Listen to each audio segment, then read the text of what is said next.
Olá, tudo bem? Eu sou o engenheiro Eberton. Seja muito bem-vindo ao canal Souza Engenharia. No vídeo de hoje a gente vai tratar sobre um tema muito importante, que são as fundações. Nós vamos falar aqui sobre as principais falhas que acontecem aí durante o processo construtivo das fundações das obras, que vão ocasionar perda de tempo, perda de dinheiro, dor de cabeça, tá? E vão gerar patologias na sua casa, muitas delas que não tem como corrigir depois. Então siga a gente, compartilhe esse vídeo com os seus amigos, comenta aqui embaixo se alguma dessas falhas que nós estamos falando aqui aconteceram na sua casa, compartilhe com a gente aí a sua experiência. A primeira falha que é muito comum de acontecer é a ausência de projeto estrutural, tá? O Conselho Federal de Engenharia ele determina que, independente do número de pavimentos e independente do tipo de processo construtivo, a sua obra ela tem que ter um projeto estrutural e ela tem que ter um engenheiro responsável pela execução da tua obra. Se você for fiscalizado pelo CREA ou pela prefeitura e lá ficar constatado que você não tem um engenheiro responsável pela execução da sua obra, a sua obra ela pode ser embargada e você vai ser multado para poder fazer essas adequações. Então a falha número 1 é a ausência de projeto estrutural. A falha número 2 é a ausência de gabarito. O que é o gabarito da obra? Ele serve para que a sua casa fique dentro do esquadro, para que ela fique toda alinhada. Então tem muitos profissionais que pulam essa etapa durante a fase de construção da casa, tá? Então a sua casa ela vai ficar com todas as paredes fora de esquadro se o teu gabarito não for bem executado. E uma casa fora de esquadro, ela vai impactar diretamente nos teus acabamentos. Os teus pisos vão ficar todos desalinhados, tá? E isso aí, né, vai te gerar muito desconforto, né, aí na fase de acabamento da obra. A terceira falha que é muito comum é a alteração do projeto estrutural. A fase de execução do projeto estrutural, ela gera um custo maior, tá?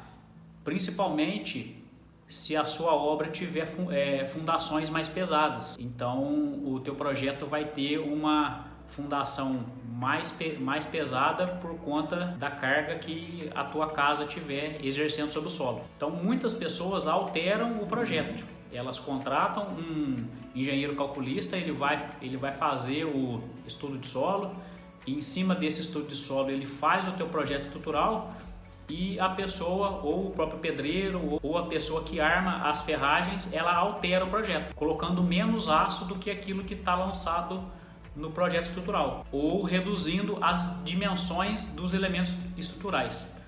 Isso aí também faz com que a sua obra fique mais frágil e a longo prazo vai te dar dor de cabeça, porque ela consequentemente vai aguentar menos carga. Um outro problema muito comum é falta de execução da impermeabilização das fundações, tá?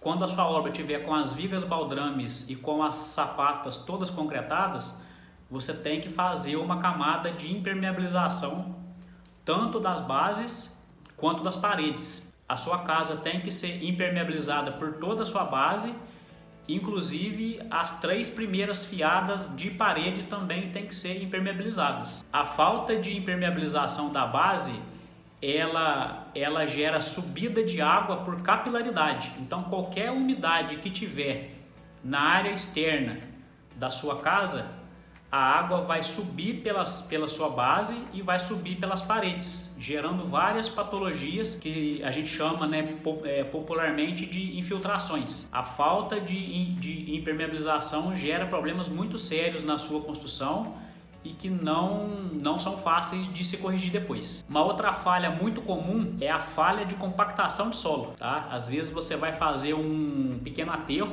e esse aterro, se ele não for bem compactado, depois que você fizer o contrapiso da tua casa e você colocar os móveis e você já estiver morando nessa casa, esse solo ele vai se adensar ao longo do tempo, ele vai naturalmente compactar e vai fazer com que a base da sua casa fique oca, gerando quebra de pisos. Então é muito importante que a etapa de compactação do solo seja muito bem feita para que você não tenha problemas aí a longo prazo. Um outro erro muito comum é o aço das fundações ficar em contato direto com o solo. Qualquer contato que o aço tiver com a terra, ele vai gerar pontos de oxidação.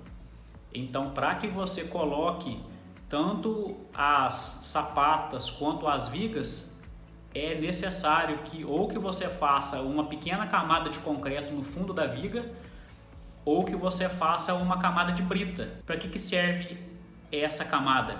Ela serve para evitar que o aço fique em contato direto com a terra. Esse também ele é um ponto muito importante, porque se o aço ficar em contato direto com a terra, ele vai gerar pontos de oxidação e vão fazer com que a sua estrutura fique mais frágil. Um outro ponto muito importante também é a gente compatibilizar os pontos de saída de esgoto com a nossa base, com a nossa fundação. Não se passa tubo de esgoto por dentro de viga de fundação. Então não se usa quebrar parte da viga para poder passar o tubo de esgoto por dentro da viga. Essa é uma falha muito grave que também depois que já está pronto não tem como corrigir.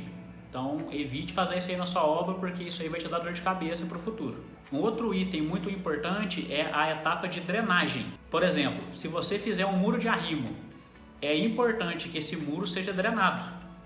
O que é o processo de drenagem? É a gente possibilitar que aquela água que vai ficar acumulada nas costas do muro de arrimo, que ela não fique empoçada. A gente tem que criar pontos para que essa água vá embora para a tua rede pluvial.